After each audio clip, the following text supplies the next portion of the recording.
Hello बच्चों, कैसे हो? आपका स्वागत है त्रिपाण स्टडी सेंटर में। आज जो आपके समक्ष टॉपिक प्रस्तुत हुआ है कई मानने में काफ़ी महत्वपूर्ण है हर एक एग्जाम व्यू से। ठीक है, इसमें हम हर एक बात पे विस्तार पर चर्चा करेंगे और वो सारे जो है पहलू पर विचार करेंगे जो अब तक अछूता था। तो चलिए देखते हैं हमारा आज टॉपिक क्या है। दयानंद एक शैक्षिक सुधारक। कहते हैं दयानंद जी ने शिक्षा के ऊपर भी काफ़ी महत्वपूर्ण योगदान दिया, क्योंकि दयानंद जी का मानना था कि शिक्षा ही वो माध्यम है जो इंसानों को जो है अंधविश्वासों से दूर कर सकता है।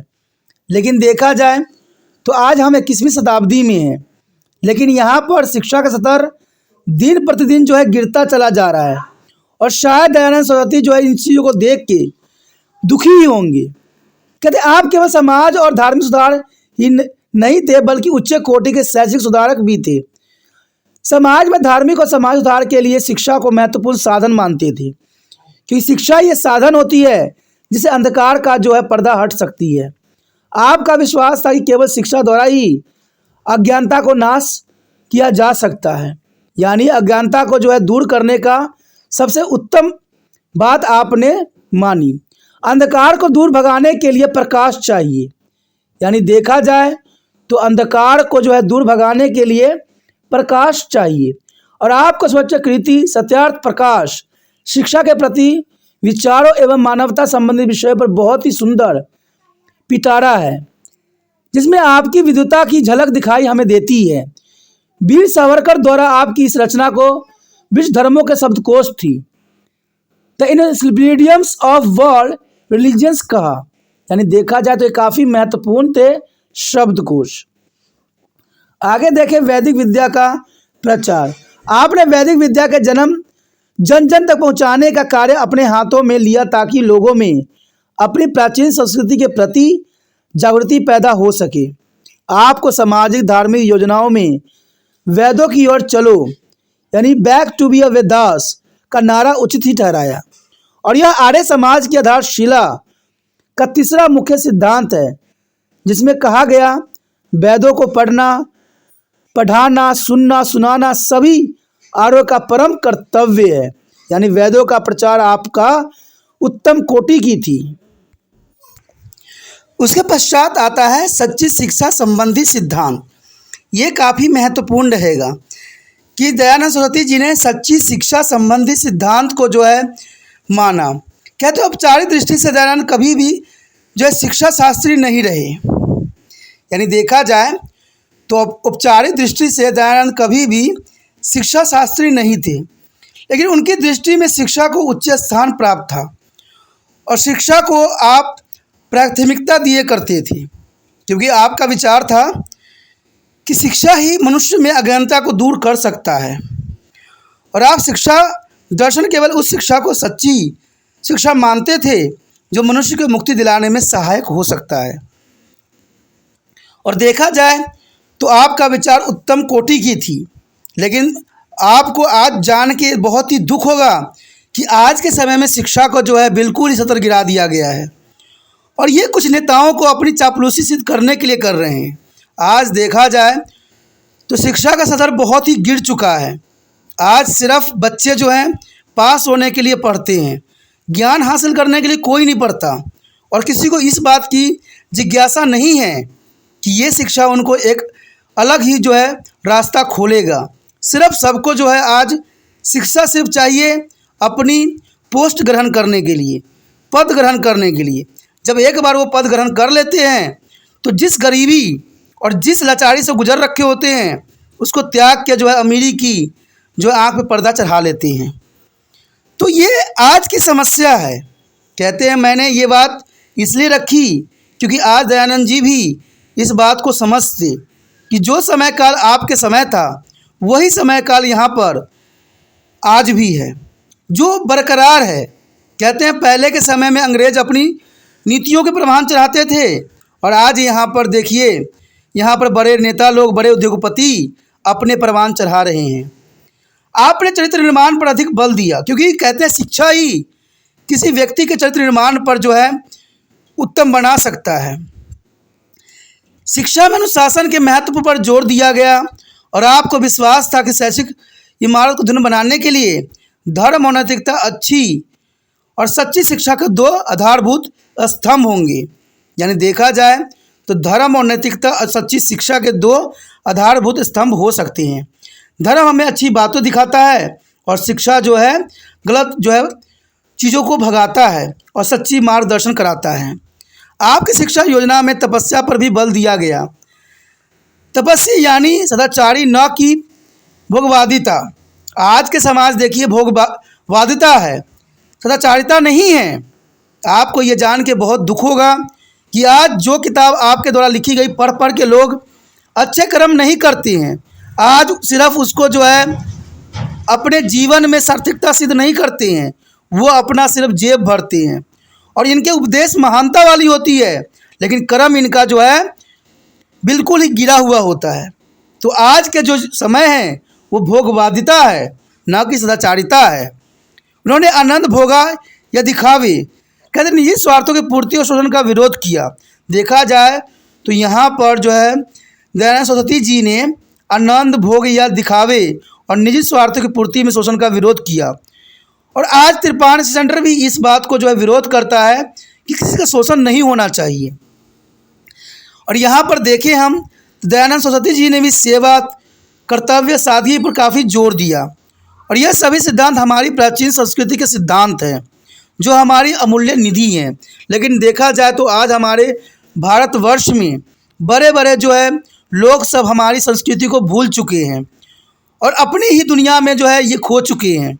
हमारी संस्कृति को इन्होंने इस प्रकार तहस नहस किया है, लगता नहीं है कि हमारा देश अब कुछ समय बाद हमारी संस्कृति जीवित रह सकेगी। और ये सब होता है आधुनिकता की आड़ में, जो सत्य नहीं है। उसके पश्चात आता है अंग्रेजी शिक्षा का विरोधी। स्वामी जी यह भली भांति जानते थे कि सन 1835 में लॉर्ड मार्को द्वारा चलाई गई शिक्षा पद्धति भारतीय संस्कृति और धर्म की किसी प्रकार भी सुरक्षित नहीं कर सकती। और ये सत्य सिद्ध हुई, क्योंकि कहते हैं विदेशी शक्तियों ने देखा जाए अंग्रेजी शिक्षा ने हमारी संस्कृति को नष्ट कर दिया। स्वयं मैकॉले ने भी शिक्षा की घोषणा पत्र में स्पष्ट शब्दों में लिखा था कि अंग्रेजी शिक्षा मुख्य लोगों की श्रेणी तैयार करेगी, जिनका रंग खून भारतीय होगा, परंतु विचार और नैतिक में अंग्रेजी संस्कृति भरे होंगे। और ये सत्य सिद्ध हुआ। और देखा जाए तो आज भी ये बरकरार है। यहाँ पर जो बात कही गई वो परम सत्य थी कि अंग्रेजी शिक्षा मुख्य लोगों की श्रेणी तैयार करी, जिनका रंग खून भारतीय होगा, परंतु विचार और नैतिकता में अंग्रेजी संस्कृति के भरे होंगे। आज भी देखने को मिलता है। आज सरकार बेशक 8वीं कक्षा तक बच्चों को पास करने का प्रावधान कर रखी है, कहते मुफ्त शिक्षा दी जा रही है, लेकिन ये सरकार की नीति है कि वो ऐसे देशवासियों को बनाना चाहते हैं कि ये मुफ्त शिक्षा तो उठा रहे हैं, लेकिन ये उन्हीं के रंग में रंगे हुए हैं। ना तो इनकी समझ होती है, ना ये समझ सकते हैं, ना ये सोच सकते हैं। जैसा वो चाहेंगे इनको बना सकते हैं। ये बहुत बड़ी विडंबना है दोस्तों कि आज हम भी और हमारे देश के राजनीतिक नेता सब भी उसी प्रकार का शिक्षा के सत्र बना रहे हैं, जो यहाँ पर अंग्रेजों ने साफ शब्दों में कहा है कि अंग्रेजी शिक्षा मुख्य लोगों की श्रेणी तैयार कर। देखिए, अंग्रेजी शिक्षा लोगों को मिलेगी जरूर, लेकिन वो उनको विचारों को नहीं बनाएगी, न उनको सोचने विचारने की शक्ति देगी। ये सारे के सारे अंग्रेजों के अधीन कार्य करेंगे। और ऐसा ही है, आज के समय में भी शिक्षा तो दी जा रही है, मुफ्त शिक्षा दी जा रही है, एक कक्षा तक दी जा रही है और उनको भोजन भी प्राप्त करवाया जाता है। लेकिन देखा जाए तो ऐसी शिक्षा किस काम की जिसमें किसी बच्चों को पढ़ना, लिखना, समझना ना आए। मैं आपको यकीन दिलाता हूँ, आप किसी भी स्कूल में चले जाइए, आपको 30% से आपको 80% तक बच्चे जो होंगे इसी कैटेगरी के आएंगे, जिनको ना तो पढ़ना आता है, ना ही लिखना आता है, ना ही समझना आता है। और ये मैं जानता हूँ और ये भी आप भली भांति समझते हो। कहते हैं पढ़ाई लिखाई का मतलब ऐसा होना चाहिए जिसे कोई व्यक्ति समझ सके, सोच सके और जान सके। अगर ये बात सत्य नहीं है तो कैसे नहीं है? आज आपको मंत्री लोग तरह तरह के लालच देते हैं, फ्री के लालच देते हैं, और आप उसी लालच में ऐसे बंध जाते हो जैसे कि सब तो मंत्री जी अपने मेहनत से कमा के आपको दे रहे हैं। तो समझ गए ना कि आपका शिक्षा सदर किस प्रकार की है, कैसे सोच विचार है। और आज देखिए हर क्षेत्र में देखा जाए जो फ्री कर रहे हैं उन्हीं पे आप मोहित हो चुके हो। जैसे अंग्रेज के ऊपर आप पुरानी संस्कृति के कारण मोहित थे, यानी अंग्रेजी कल्चर पे जैसे भारत के लोग मोहित हो गए थे, आज लालच के रूप में आप मोहित हो। तो कैसे मैं कहूँ कि हमारा शिक्षा उच्चम कोटि की है। और ये बात स्वामी दयानंद सरस्वती भी जानते थे। अंग्रेजी शिक्षा प्रणाली का उद्देश्य भारतीयों को एक काली इंग्लिश भेड़ बनाना था और भारत में अंग्रेजी राज्य के मजबूत करने के लिए एजेंटे तथा जो है नौकर तैयार करना था। और आज भी तो यही सिस्टम है।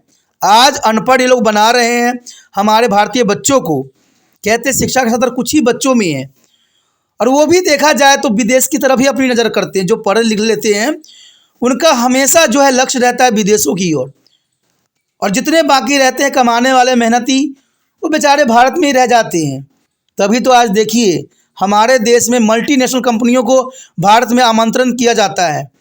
ये नहीं कि हम अपने देश में हम नौजवानों को साथ दें, उनसे हम बड़े बड़े कंपनियां खुलवाएं और भारत सरकार खुद खोले। हम विदेशी कंपनियों को निमंत्रण भेज रहे हैं कि आइए हमारे देश में व्यापार फिर से कीजिए।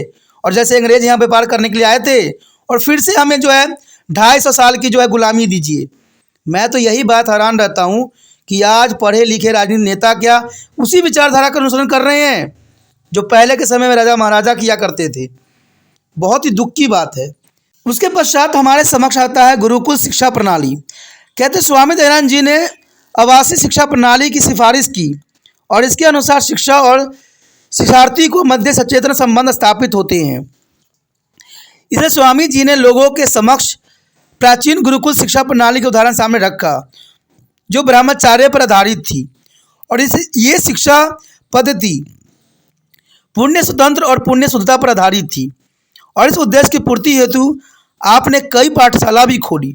देखा जाए तो यहाँ पर स्वामी दयानंद जी बहुत ही महत्वपूर्ण बात की तरफ इशारा किया है कि हमारे जो पहले गुरुकुल की शिक्षा प्रणाली थी, ब्रह्मचार्य अवस्था की प्रणाली थी, कहते हैं ये सत्य थी।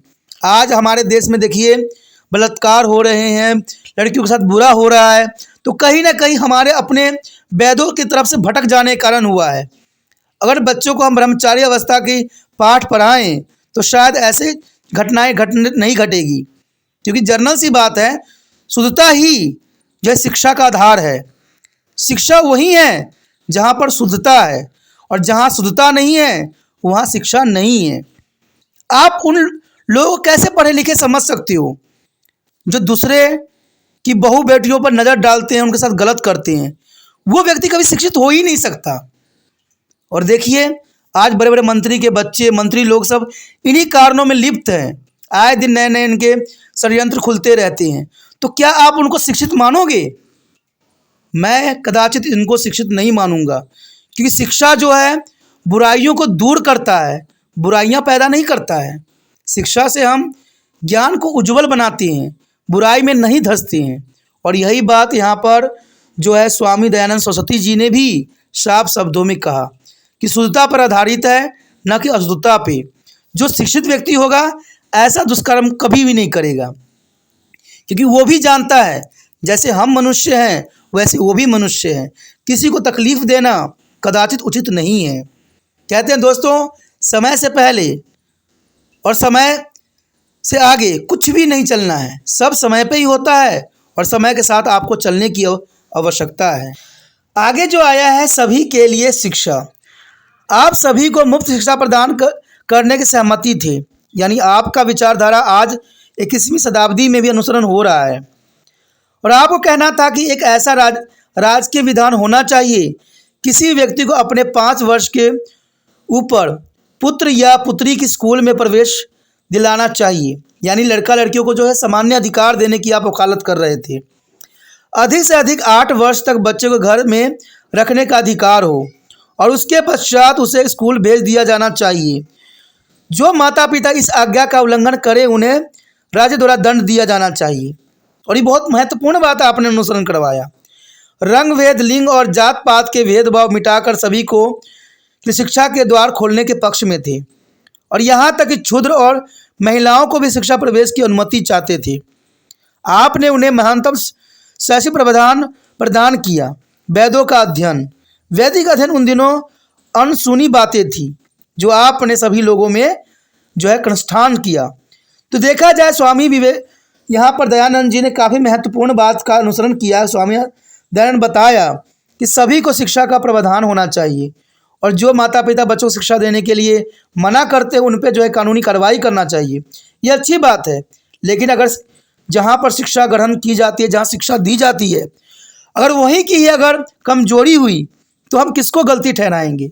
माता पिता को कि स्कूल चलाने वाले को या स्कूल को जो है प्रबंधन करने वाले को? ये बहुत बड़ी समस्या है आज के समय में। आज माता पिता तो स्कूल तो बच्चों को भेज रहे हैं, लेकिन शिक्षक जो है सही शिक्षा नहीं दे रहे हैं बच्चों को। तभी तो देखा जाए तो मैंने सुना है कि 6 साल के उम्र जब बच्चे प्रवेश करते हैं प्रथम क्लास में, उनको पढ़ना लिखना आना चाहिए। लेकिन अगर आप किसी भी सरकारी स्कूल में चले जाइए, आपको इन बातों का कहीं भी अनुसरण नहीं मिलेगा। तो किस प्रकार की शिक्षा दी जा रही है आप स्वयं समझ सकते हो। आप कहते हैं अगर 10वीं क्लास के बच्चों को ही कोई लेटर दे दीजिए लिखने के लिए, उस लेटर को लिखने में वो सक्षम नहीं रहेगा।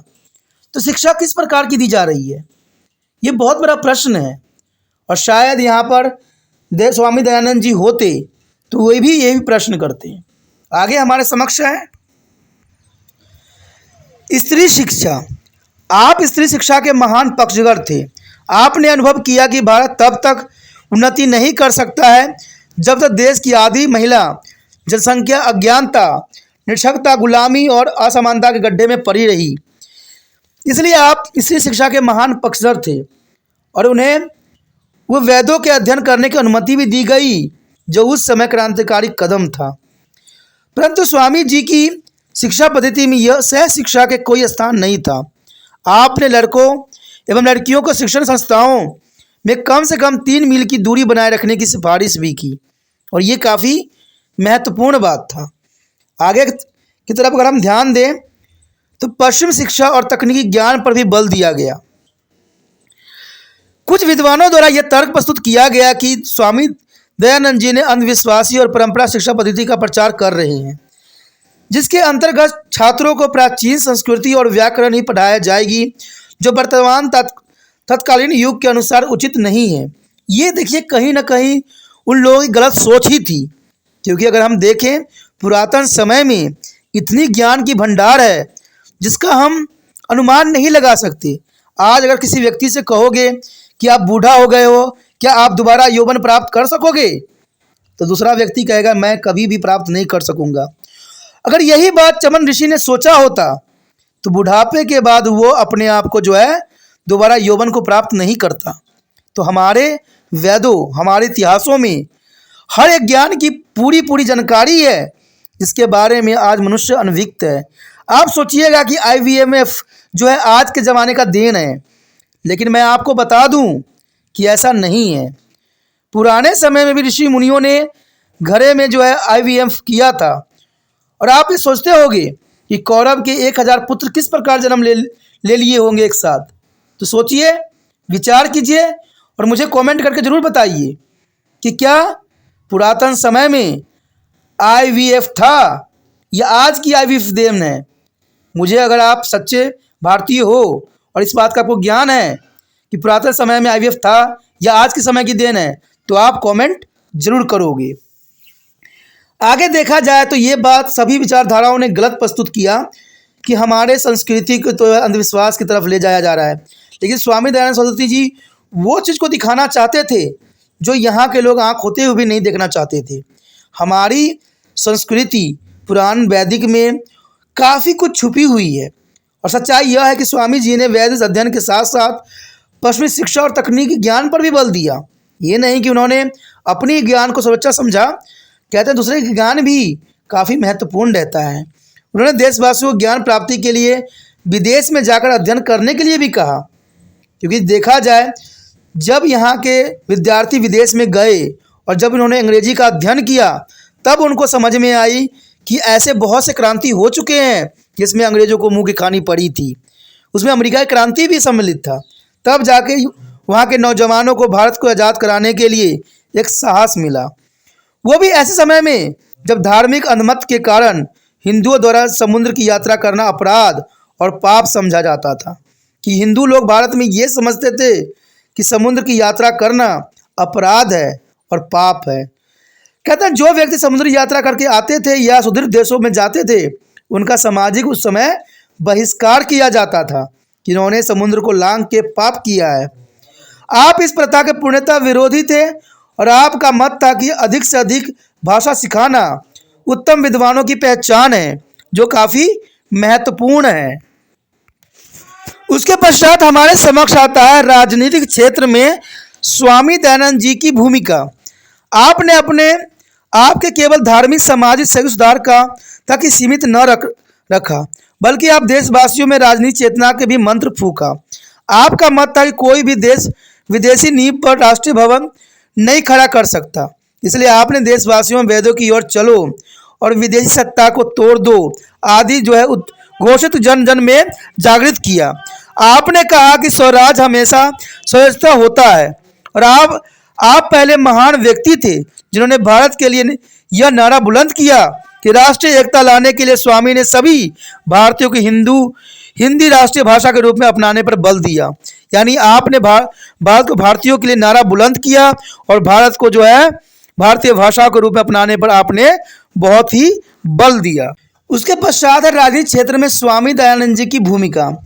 आपने अपने आप को केवल धार्मिक सामाजिक और शहरी सुधार तक ही सीमित न रखा, बल्कि देशवासियों में राजनीतिक चेतना का भी मंत्र आपने बेखूबी फूका। आपका मत था कि कोई भी देश विदेशी नींव पर राष्ट्रीय भवन नहीं खड़ा कर सकता, इसलिए आपने देशवासियों में वेदों की ओर चलो की नीति को अनुसरण करवाया। विदेशी सत्ता को तोड़ दो आदि उद्घोष से जन जन में जागृति पैदा किया। आपने कहा स्वराज्य हमेशा स्वच्छम होता है, यह आपने नारा दिया कि स्वराज हमेशा सर्वोत्तम होता है और आप पहले महान व्यक्ति थे जिन्होंने भारतीयों के लिए नारा बुलंद किया कि स्वराज हमेशा सर्वोत्तम होता है। राष्ट्रीय एकता लाने के लिए स्वामी ने सभी भारतीयों को हिंदी राष्ट्रीय भाषा के रूप में अपनाने पर काफ़ी बल दिया, तो ये भी आपकी महत्तम कोटियों में से एक था। यदि निष्कर्ष की बात करें तो कहते हैं राधा कृष्ण ने कहा है कि स्वामी दयानंद आधुनिक भारत के रचनाओं में उच्चतम स्थान रखते हैं। उन्होंने देश के राजनीतिक धार्मिक संस्कृति उद्धार के लिए अथक प्रयास किए। वह तर्क से निर्देश थे। उन्होंने हिंदू धर्म के फिर से वैदिक आधार प्रदान किया। उन्होंने पूरी तौर से समाज को सुधारने का प्रयास किया, जिसकी आज फिर ज़रूरत है। आज आधुनिक युग में भी इस तरह के समाज सुधारों की आवश्यकता है और मुझे विश्वास है कि ये होगा और आने वाला समय में देखिएगा भारत में भी फिर से किसी शताब्दी में कोई सुधारक जरूर आएगा। स्वामी दयानंद के सामाजिक धार्मिक सुधार कार्यों में समाज में फैली कुरीतियों बुराइयों को दूर करने में जादू की तरह काम किया। आपके द्वारा किए गए ऐसे सुधार इस बात के पक्के सबूत हैं कि आप अज्ञानता को दूर करके समाज को सभी वर्गों में हृदयों में प्रकाश जागृत करना चाहते थे। और आपकी रचना सत्यार्थ प्रकाश में जो प्रकाश शिक्षा के बारे में विचार और राष्ट्रीय शिक्षा की महत्ता जो है समस्याओं पर प्रकाश डालते हैं। भारत के सुशिक्षित वर्ग के वास्तव में यह विचार महान देन है। वर्तमान शिक्षा छात्री भी इसका पूरा लाभ उठा सकते हैं। कहते हैं शिक्षाओं की कमी नहीं है हमारे भारत देश में और ज्ञानों की विस्तार इतनी है कि पूरा विश्व जो है इससे लाभान्वित हो सकता है, लेकिन फिर भी हम अपने ज्ञान को जो है प्रचार नहीं करते हैं। हम सिर्फ जो है दूसरी शिक्षाओं को ही अनुसरण करते हैं। ये बहुत बड़ी विडंबना है। शिक्षा के प्रचार में स्वामी जी द्वारा किए गए प्रयासों के परिणाम स्वरूप तथा उनके उपदेश बेशक कम थे, परंतु इतना अवश्य कहा जा सकता है कि आपके वैदिक प्रचार के फलस्वरूप पश्चिमी सभ्यताओं के बढ़ते हुए प्रभाव पर जो है करारी चोट पड़ी और ईसाई मशीनरी के कार्यकलापों पर बहुत बड़ा धक्का भी लगा, क्योंकि जिस समय ईसाई मशीनरी जो थी प्रचार कर रही थी और भारतीय संस्कृति को नष्ट कर रही थी, उस समय आपकी उच्चतम ज्ञान ने जो है भारतीय जनमानस में एक नई ज्ञान की सूत्रपात कर दिया। आर्य समाज और डीएवी कॉलेज प्रबंधन जो है सोसाइटी द्वारा सैकड़ों संख्या में स्कूल और कॉलेज पूरे देश में खोले गए हैं। आप डीएवी कॉलेज के नाम तो सुने ही होंगे। डीएवी जितने भी कॉलेज हैं और स्कूल हैं ये सब इन्हीं के अंतर्गत बनाए गए हैं और इन्हीं के नाम से चलते भी हैं। स्वामी दयानंद के ही नाम से डीएवी कॉलेज की स्थापना की गई है और ये पूरे भारत में आज भी प्रचलित है। कहते प्राचीन वैदिक साहित्य का अध्ययन और प्रचार बहुत बड़े पैमानों पर फैला है और इसकी प्रतिध्वनि यूरोप, अमेरिका जैसे दूर देशों में भी सुनाई दी जाने लगी है। सर जादूनाथ सरकार ने दयानंद के महत्वपूर्ण योगदान को इन शब्दों में व्यक्त किया है कि जब भारतीय समृद्धि का इतिहास लिखना शुरू किया जाएगा तो स्वामी दयानंद सरस्वती को उच्चतम स्थान रखा जाएगा, क्योंकि स्वामी दयानंद जी ने हर एक महत्वपूर्ण बातों पर जो है भारतवासियों को अवगत कराया और उन्होंने जो बात कही वो उच्चम कोटि की थी। अगर मैं आज ये कहता हूँ कि अगर आज के भारतीय नेता अगर इन सब बातों को अनुसरण करे तो उनके अंदर से भी बुराई जो है नष्ट हो जाएगी, लेकिन आज देखा जाए तो कोई भी अच्छे ज्ञान का अनुसरण नहीं करना चाहता है। आज कहते हैं लालच ही सबसे बड़ा जो है प्रिय आज देशवासियों के लिए बन गया है। देशवासियों से मेरा यही आग्रह है कि लालचों को त्याग कीजिए, अपने लिए अच्छे प्रशासन को चुनिए जो आपकी भलाई करे, देश की भलाई करे।